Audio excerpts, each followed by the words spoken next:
السلام علیکم ورحمۃ اللہ وبرکاتہ۔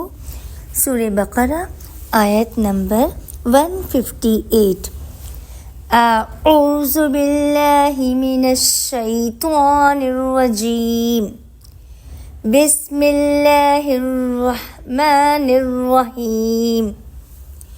ان الصفا والمروة من شعائر اللہ، فمن حج البيت أو اعتمر فلا جناح عليه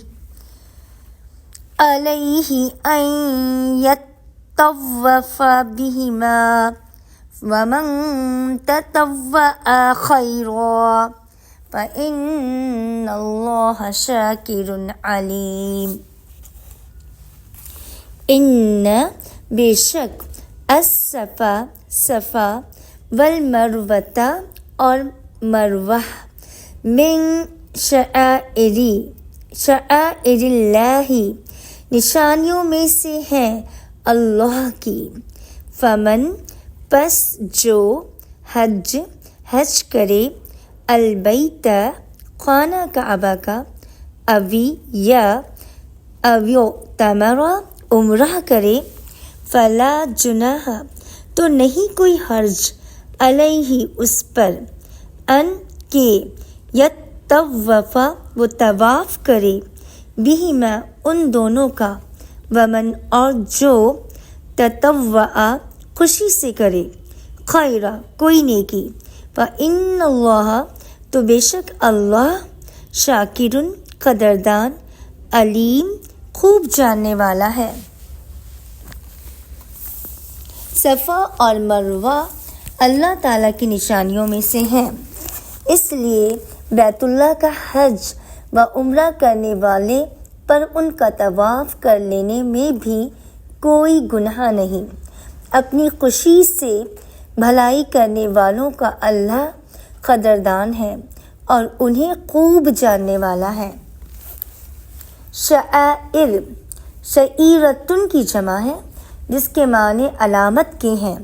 یہاں حج کے وہ مناسک مثلاً موقوف، سعی، منحر، قربانی کو اشعار کرنا وغیرہ مراد ہیں، جو اللہ تعالیٰ نے مقرر فرمائے ہیں۔ صفا اور مروہ کے درمیان سعی کرنا حج کا ایک رکن ہے، لیکن قرآن کے الفاظ کوئی گناہ نہیں سے بعض صحابہ رضی اللہ عنہما کو یہ شبہ ہوا کہ شاید یہ ضروری نہیں ہے۔ حضرت عائشہ رضی اللہ عنہا کے علم میں جب یہ بات آئی تو انہوں نے فرمایا، اگر اس کا یہ مطلب ہوتا تو پھر اللہ تعالیٰ یوں فرماتا، فلا جناح علیہ الا یطوف بہما، اگر ان کا طواف نہ کرے تو کوئی گناہ نہیں۔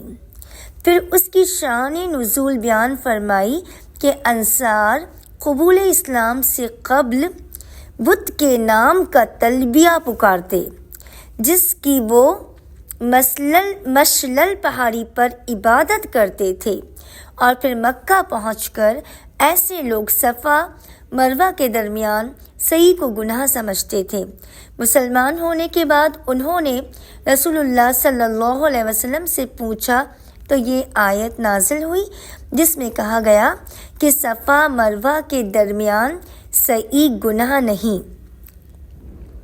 بعض حضرات نے اس کا پس منظر اس طرح بیان فرمایا ہے کہ جاہلیت میں مشرکوں نے صفا پہاڑی پر ایک بت اصاف اور مروہ پہاڑی پر نائلہ بت رکھا ہوا تھا، جنہیں وہ سعی کے دوران بوسہ دیتے یا چھوتے۔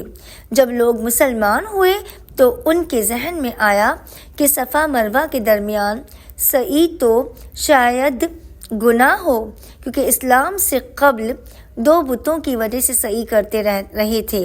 اللہ تعالیٰ نے اس آیت میں ان کے اس وہم اور خلش کو دور فرما دیا۔ اب یہ سعی ضروری ہے، جس کا آغاز صفا سے اور خاتمہ مروہ پر ہوتا ہے۔ وآخر دعوانا الحمد للہ رب العالمین۔